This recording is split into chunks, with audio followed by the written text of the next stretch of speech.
Come பண்ண வேண்டிய ஒரு 5 விஷயத்தை நான் உங்க கூட ஷேர் பண்ணணும்னு விருப்பப்படுறேன். நீங்க ரியலி சக்சஸ்ஃபுல் ஆகணும்னா, ஏன்னா உங்களுக்கு பலருக்கு நீங்க கண்டிப்பா என் ரெஸ்டாரண்ட்ஸ்க்கு பலர் வந்திருக்க மாட்டீங்க, பட் என்னுடைய ஸ்பீச்சஸ், என்னுடைய ஸ்டோரிஸ் இங்க உள்ளவங்க பலர் கேட்டிருப்பீங்கன்னு நினைக்கிறேன். இல்லையா? யாராவது கேட்டிருக்கீங்களா? ஓ ரியலி? சீரியஸ்லி? ஓகே. அப்போ 3/4 பேருக்கு எனக்கு தெரியும் போல இருக்கு. ஸோ நான் இன்னைக்கு ஒரு 1000 பேருக்கு ஆவரேஜாக ஒரு 40-50,000 ரூபா பர் ஹெட் சேலரி கொடுக்குறேன்னா 1000 பேருக்கு எவ்வளோ சேலரி நான் மாதம் கொடுக்குறேன்றது நீங்களே கணக்கு பண்ணி போட்டுக்கோங்க. ஆனால் நான் செஞ்ச முதல் வேலை உங்களில் பலருக்கு தெரியுமா தெரியலையான்னு எனக்கு தெரியல. நான் ஒரு கல்யாண மண்டபத்தில் ஏன்னோ எச்ஐயில் இருக்கிற வேலை தான் நான் முதல்ல செஞ்ச வேலை.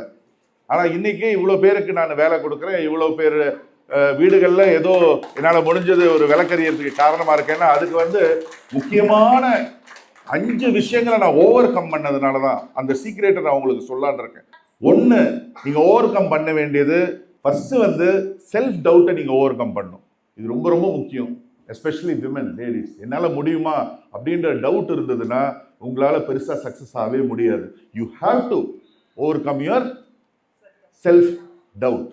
ஓகே, இந்த செல்ஃப் டவுட் வர்றதுக்கு முக்கியமான காரணம் என்னன்னா நம்மளை சுற்றி இருக்கிறவங்க தான். என்கிட்ட செல்ஃப் டவுட்டை ஓவர் கம் பண்ணுறது எப்படின்னு கேட்டாங்கன்னா நான் சொல்லுவேன், B away from dream stealers சொல்லுவேன்.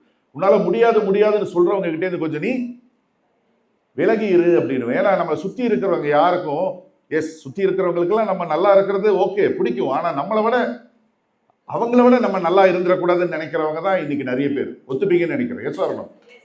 முக்கியமாக நம்ம ரிலேட்டிவ்ஸ் நம்ம நல்லா இருக்கிறது பிடிக்கவே பிடிக்காது. அவங்க தான் நம்மளுக்கு செல்ஃப் டவுட்டு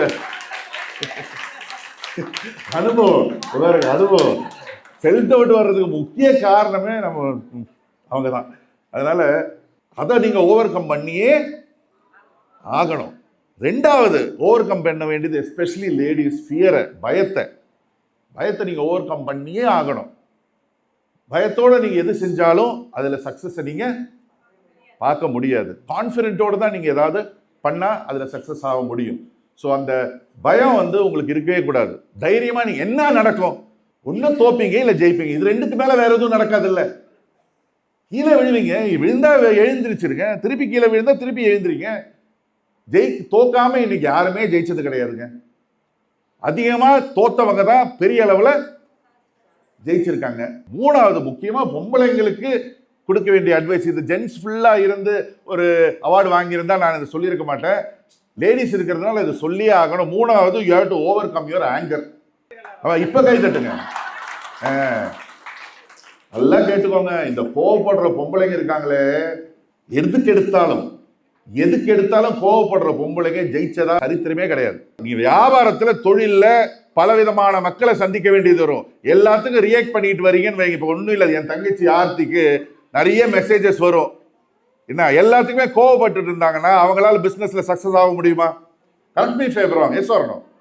நீங்க பிசினஸ்னு வந்துட்டுன்னா அங்க கோவம் இருக்கக்கூடாது. உள்ள வேணா திட்டிக்கோங்க, என்ன வேணா பண்ணிக்கோங்க. என்ன வெளியே எப்பவுமே ஈன்னு சிரிச்சுட்டு தான் இருக்கணும். அது நம்ம தலையெழுத்து, வேற ஒன்றும் பண்ண முடியாது. என்ன ஸோ ஓவர் கம் பண்ண வேண்டியது 3வது என்னங்க? 4வது ஓவர் கம் பண்ண வேண்டியது, இதுவும் ஆம்பளைங்க தான் முதலே சொல்லிடுறேன். ஏன்னா இதுக்கும் பொம்பளைகளுக்கும் சம்பந்தமே இல்லை. இருந்தாலும் நான் சொல்லிடுறேன், நீங்க ஜெலசியை ஓவர் கம் பண்ணி தான் ஆகணும்.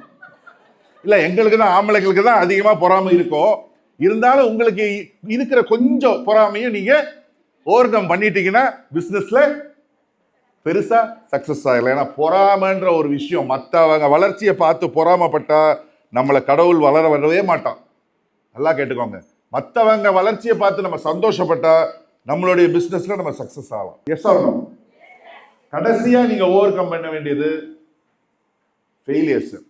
இப்பவே நான் சொல்லிடுறேன், நீங்க ஃபெயில் ஆகாம சக்சஸ் ஆகவே முடியாது.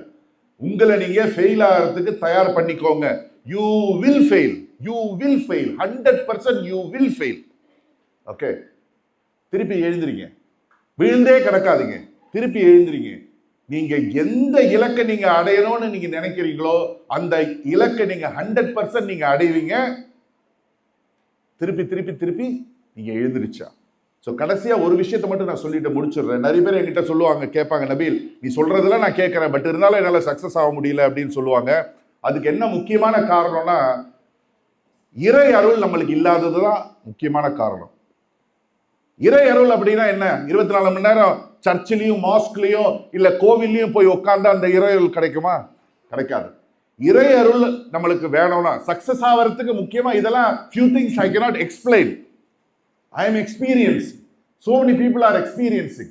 You have to experience. இறை அருள் நம்மளுக்கு கிடைக்கிறோம்னா கோவில்லையோ சர்ச்சிலையோ மாஸ்க்லயோ 24 மணி நேரம் போய் உட்கார்ந்தா கிடைக்காது.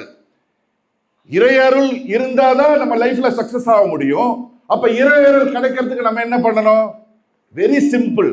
யார் ஒருத்தன் அதிகமான தான தர்மம் பண்றாங்களோ அவங்களுக்கு இறை அருள் வாரி ஆண்டவன் வழங்குவான்.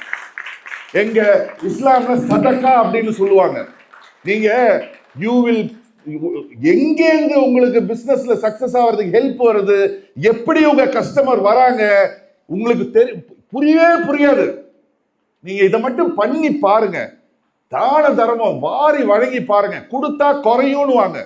நான் அடிச்சு சொல்றேன், கொடுத்தா குறையாது, கொடுத்தா கூடும். எந்த அளவுக்கு அதிகமா கொடுக்குறீங்களோ அந்த அளவுக்கு அதிகமா கூடும். உங்க வசதிக்கு ஏற்ற மாதிரி. எங்களுக்கு நீங்க இந்த அவார்டு கொடுத்தீங்களே அது வேணாம். எங்களுக்கு நீங்க கொடுக்கறதுனால இறை அருள் கிடைக்காது. நீங்க அதையே நீங்க இல்லாதவங்களுக்கு கொண்டு போய் கொடுத்து பாருங்க. கடவுளுக்கு ரொம்ப பிடிச்ச வருஷம், ரொம்ப பிடிக்கும் ஆண்டவருக்கு தான தர்மம் செய்யும் போது. கடைசியா இறை அருள் கிடைக்கிறதுக்கு இன்னொரு சீக்ரெட்டையும் சொல்லிட்டு நான் முடிச்சிடுறேன். எவன் ஒருத்தன் அவன் பெத்த தாயை அம்மாவை நல்லா பார்த்துக்கிறானோ, கடைசி வரைக்கும் நல்லா பார்த்துக்கிறானோன்னு சொன்னா அப்புறம் அப்போ ஆம்பளைக்கு தான் பார்த்துக்கணும்னு நினைச்சுப்பாங்க. அதனால தான் இதை கிளியரா சொல்லிடுறேன். அம்மானா உங்களுக்கும் அம்மா தான், எனக்கும் அம்மா தான். யார் அம்மாவை நல்லா பார்த்துக்கிறாங்களோ கடைசி வரைக்கும் அவங்க வாழ்க்கையில தோக்கவே மாட்டாங்க. அவங்க காலில் தான் சொர்க்கமே இருக்கு. அவங்கள நீங்க நல்லா பார்த்துக்கிட்டீங்கன்னா கடவுளை உங்களை நல்லா பார்த்துப்பான். எவ்வளவு கனவுகளோட வளர்த்திருப்பாங்க நம்ம தாய், எவ்வளவு கனவுகளோட வளர்த்திருப்பாங்க. என் புள்ள பெருசாயி என்ன உலகம் முழுக்க சுத்தி காட்டும், என் புள்ள பெருசாயி எனக்கு ஒரு மோதிரம் வாங்கி கொடுத்து பாருங்களேன். ஒரு மோதிரம் எல்லார்கிட்டையும் போய் என் பொண்ணு வாங்கி கொடுத்தது, என் பையன் வாங்கி கொடுத்ததுன்னு சொல்லுவாங்க அந்த தாய். இந்த உலகத்திலே எந்த ஒரு எதிர்பார்ப்பும் இல்லாம அன்கண்டிஷனா நம்மளுக்காக எப்பவுமே துவா செஞ்சுக்கிட்டு இருக்கிற, நம்மளுக்காக எப்பவுமே பிரார்த்தனை செஞ்சுட்டு இருக்கிற, நம்மளுக்காக வாழ்ந்துட்டு இருக்கிற ஒரே ஜீவன் இந்த உலகத்துல இருக்குன்னா அது தாய் தான். அந்த தாயை மட்டும் நம்ம சந்தோஷமா வச்சுக்கிட்டா.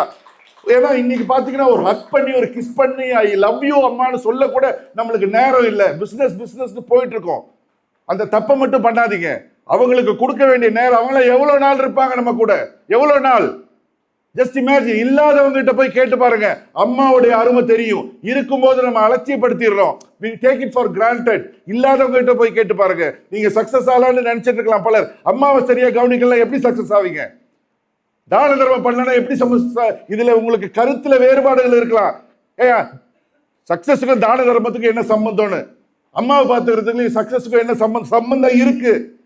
நான் அனுபவிச்சவங்க பேசுறேன். 80 வயசு எங்க அம்மாக்கு. இன்னைக்கும் காலையில 1 மணி நேரம் அவங்க கூட டைம் ஸ்பெண்ட் பண்ணாம வெளியே கிளம்பவே மாட்டேன். இன்னைக்கு ஒண்ணுமே இல்லாத ஜீரோவா இருந்த நான் இன்னைக்கு ஓரளவுக்கு சுமாரா இருக்கேன்னு அதுக்கு காரணம் எங்க அம்மாவுடைய பிரேயர்ஸ் மட்டும்தான், வேற எதுவுமே கிடையாதுன்னு சொல்லி இந்த வாய்ப்பு கொடுத்ததுக்கு ஐன்ஸ்டைன் வேர்ல்ட் ரெக்கார்ட் அண்ட் மகளிர் மட்டம்க்கு தேங்க்ஸ் சொல்லி, thank you so much. God bless you.